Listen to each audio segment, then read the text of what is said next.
classic right there.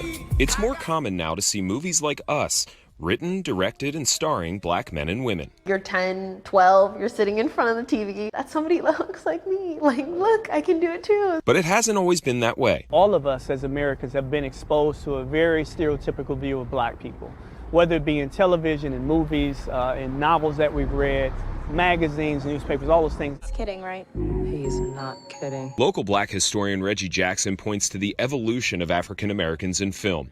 In the earliest days, white actors in blackface played the role of African Americans. Eventually, black actors were given those roles, but were heavily stereotyped. But in the 70s, things changed.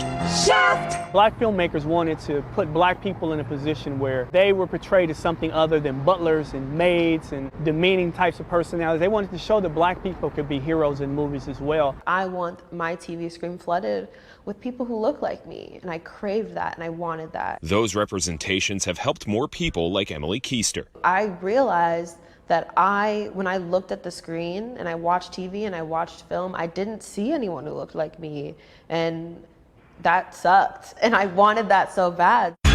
Let's go. One of her influences was the Disney Channel show That's So Raven.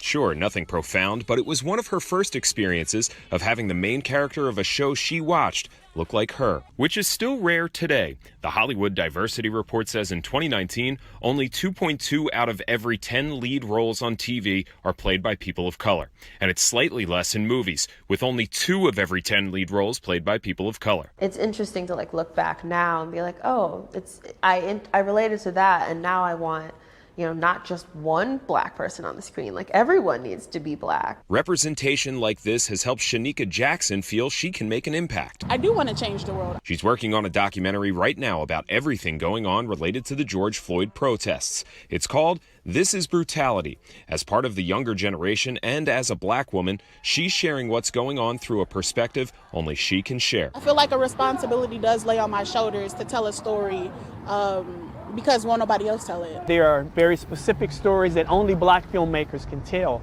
And I think it's important that we continue to have and support black filmmakers that represent us in a very positive light. In Milwaukee, Sean Gallagher, TMJ4 News.